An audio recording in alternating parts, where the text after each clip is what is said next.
नमस्ते दोस्तों, मैं हूं शोभित और आज हम फिर से आ चुके हैं अपने वर्बल एबिलिटी यानी इंग्लिश वाले वीडियोस के सेक्शन में।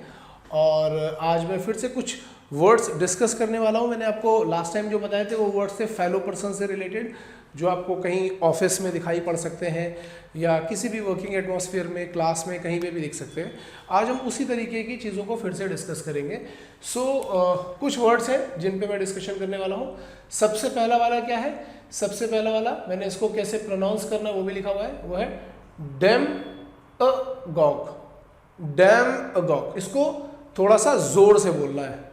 क्यों? क्योंकि कैपिटल्स में मैंने बताया था लास्ट टाइम। आई होप आप सब लोगों ने वो चीज़ें देखी होंगी और सीख भी गए होंगे। So it is written as demagogue. Demagogue, ठीक है। अब इसका मतलब क्या है? डेमागॉग का मतलब है क्या? डेमागॉग, तो मैंने कुछ पॉइंट्स लिख दिए हैं। Appealing the hatred and prejudices, he grows his own political ambitions. Generally leaders के लिए यूज होता है। बहुत लोग ऐसे बोलते हैं ना, पीपल्स चैंपियन। तो पीपल्स चैंपियन कभी कभी पॉजिटिव भी होते हैं, कभी कभी नेगेटिव भी होते हैं। लेकिन बात क्या है यहाँ पे बात ये है कि ये जो बंदा है, डेमागॉग है, जो ये क्या करता है, ये लोगों को अपनी स्पीचेस सुनाता है, उनकी भावनाओं को, उनकी नफरतों को, प्रेजुडिसेस को, इन सब चीज़ों को भड़काता है और अपना खुद का एम्बिशन, पॉलिटिकल एम्बिशंस को आगे लेकर के जाता है। उसको हम बोलते हैं डेमागॉग। और डेमागॉग के बहुत से एग्जाम्पल आपको आज इंडिया में तो मिल ही सकते हैं। मुझे लगता है लगभग सभी पार्टीज में, सभी पॉलिटिकल पार्टीज में आप किसी ना किसी एक डेमागॉग का नाम तो ले ही सकते हो। तो आज के टाइम पे अगर आप इंडिया में देखोगे तो आपको बहुत से ऐसे लोग मिल सकते हैं जिनको आप डेमागॉग बोल सकते हो, जो क्या करते हैं, जो अपने पॉलिटिकल एम्बिशंस को, फिर से ध्यान से सुनना, अपनी पॉलिटिकल एम्बिशंस को आगे ले जाने के लिए लोगों के सामने ऐसी स्पीचेस देते हैं, ऐसी बातें करते हैं जिससे उनके अंदर की नफरत या उनके अंदर के प्रेजुडिसेस, इनको किसी तरीके से बढ़ाया जा सके। आई होप आपको ये समझ में आ रहा होगा। और आपको इसका एक एग्जाम्पल लिख करके बताना है कि इंडियन पॉलिटिक्स में आप ऐसे कितने लोगों को जानते हो। Next we are coming for, अब देखो लिखा है MARTINET, कैसे पढ़ेंगे? MAR स्मॉल है, नेट, नेट जोर से पढ़ना है। यहां पे आपको दिख रहा है ना, नेट, मोटनेट, मोटनेट। कैसे पढ़ोगे? मोटनेट, ऐसा पढ़ना है हमें। मोटनेट का मतलब क्या है? देखो मैंने पॉइंट क्या लिखा है, strict discipline, want complete obedience. मतलब एक ऐसा इंसान, वो लड़का लड़की कोई भी हो सकता है, हम उसकी बात कर रहे हैं जिसको डिसिप्लिन बहुत ज़्यादा पसंद है। और ख़ास तौर से किससे? अपने सबऑर्डिनेट से, जो उसके अंडर काम करने वाले लोग हैं, उनके अंदर उसको डिसिप्लिन चाहिए, पूरा का पूरा डिसिप्लिन चाहिए। मतलब कि अगर उसने बोल दिया है कि शर्ट में टाई होनी चाहिए तो शर्ट में टाई होनी चाहिए, ठीक है। आपकी टाई ऐसा लूज भी नहीं हो सकती, या आपकी कोई ड्रेस कोड है तो ड्रेस कोड होना चाहिए। तो वांट कंप्लीट ओबीडियंस मतलब जो उसने बोला सबऑर्डिनेट को वो सब कुछ फॉलो करना है। अब ऐसे कई सारे लोग आपको स्कूल्स में दिखाई पड़ते होंगे, बहुत से सारे टीचर्स ऐसे होते हैं। या अगर आप ऑफिसेज में देखोगे तो बहुत सारे ऑफिसेज में कुछ बॉस ऐसे होते हैं जिनको ड्रेस कोड बिल्कुल परफेक्ट, काम हो रहा हो या नहीं हो रहा हो कोई फर्क नहीं पड़ रहा है, लेकिन उनको ये चाहिए कि जो वो बोल रहे हैं वो एज इट इज फुलफिल होना चाहिए। वैसे इसका एग्जांपल मुझे याद आ रहा है, जब हम लोगों ने, मैंने एक मूवी देखी थी तमाशा। तो तमाशा मूवी में जो रणबीर कपूर का बॉस बना हुआ था वो उसी तरीके का था। उसको हम बोल सकते हैं मोटनेट।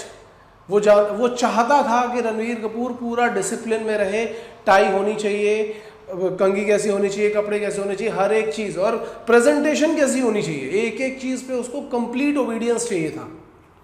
Then we are coming to our next word, which is, हम इसको कैसे पढ़ते हैं? कई बार मतलब देखने में ऐसा लगता है, फीलिंग आ जाती है कि हम पढ़े साइकोफेंट, साइकोफेंट, लेकिन इसका प्रोनाउंसिएशन साइकोफेंट नहीं है। इसका प्रोनाउंसिएशन क्या है?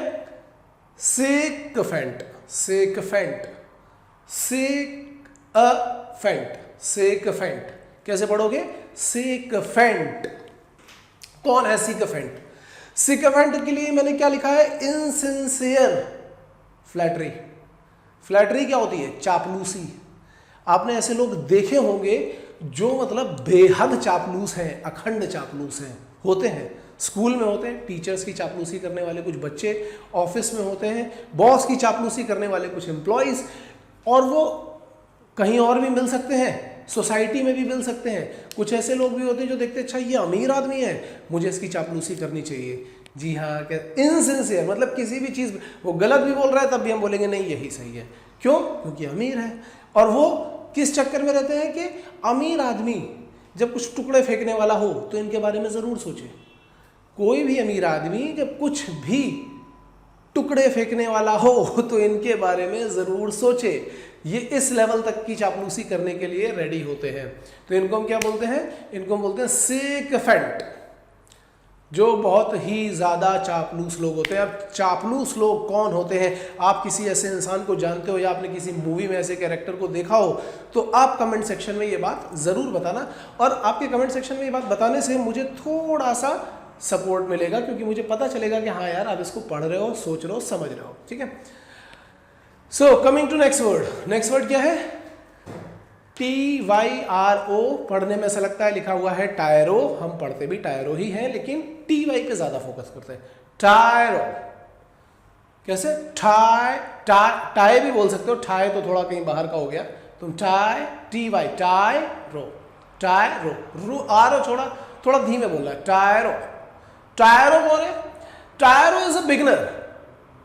ये क्या कर रहा है? ये किसी भी प्रोफेशन का बिगनर हो सकता है, किसी ऑक्यूपेशन का बिगनर हो सकता है, किसी आर्ट का बिगनर हो सकता है। आपने देखा होगा कि कुछ लोग जस्ट कुछ सीखने जाने वाले हैं, एक्टिंग सीख रहे हैं, पेंटिंग सीख रहे हैं, डांसिंग सीख रहे हैं, बस जस्ट स्टार्ट किया है, उसको हम क्या बोलेंगे? उसको हम बोलेंगे टायरो। टायरो। किसी ने अपना YouTube चैनल स्टार्ट किया है, एक तरीके का ऑक्यूपेशन हो सकता है, YouTube चैनल स्टार्ट किया है, तो वो क्या हो जाएगा? He is the टायरो in that field. ठीक है, देन अब ये क्या लिखा हुआ है? पढ़ने में लग रहा है वर्टुओजो, लेकिन हम इसको पढ़ेंगे कैसे? वो VUR वो चू, और ये भी जोर से नहीं पढ़ना है।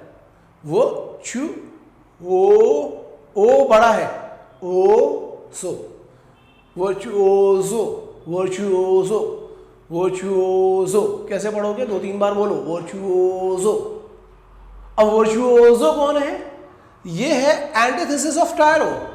टायरो का जस्ट उल्टा। टायरो कौन है? जो अपना काम जस्ट स्टार्ट करने वाला है। वर्चुओजो कौन है?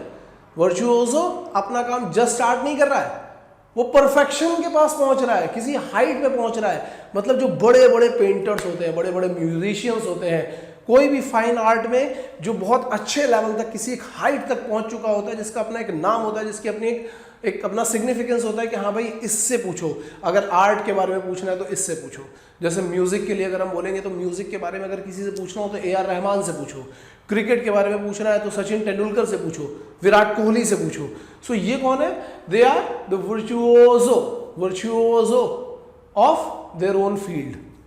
आई होप आपको यहां तक समझ में आया होगा। इसके अलावा मैंने 2-3 पुराने वर्ड भी यहां पे रखे हैं, जिनमें से एक है फिलॉलॉजिस्ट, एथिस्ट, एग्नोस्टिक। इनके बारे में पहले ही बता चुका हूं। इनका मीनिंग क्या है कमेंट सेक्शन में जरूर बताना। अगर आप कमेंट सेक्शन में बताओगे तो मुझे आइडिया लगेगा कि हाँ आप कुछ पढ़ रहे हो। वैसे यार इन सारे वीडियोस पे कमेंट्स बड़े कम आते हैं और व्यूज़ भी, क्योंकि पढ़ाई लिखाई से रिलेटेड है। बट फिर भी मेरा कहना है कि अगर आपको अपने आसपास कोई भी ऐसा इंसान दिखता है जो कि IMUCT की प्रिपरेशन कर रहा है, या SSC CGL की कर रहा है, बैंकिंग की प्रिपरेशन कर रहा है, कैट की प्रिपरेशन कर रहा है, हर तरीके की प्रिपरेशन के लिए ये सारे वीडियोस उसके लिए बहुत इंपॉर्टेंट है।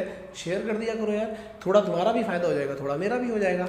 एनीवेज आज के लिए इतना काफ़ी है, आगे वाले वीडियो में हम लोग फिर से मिलेंगे। ओके।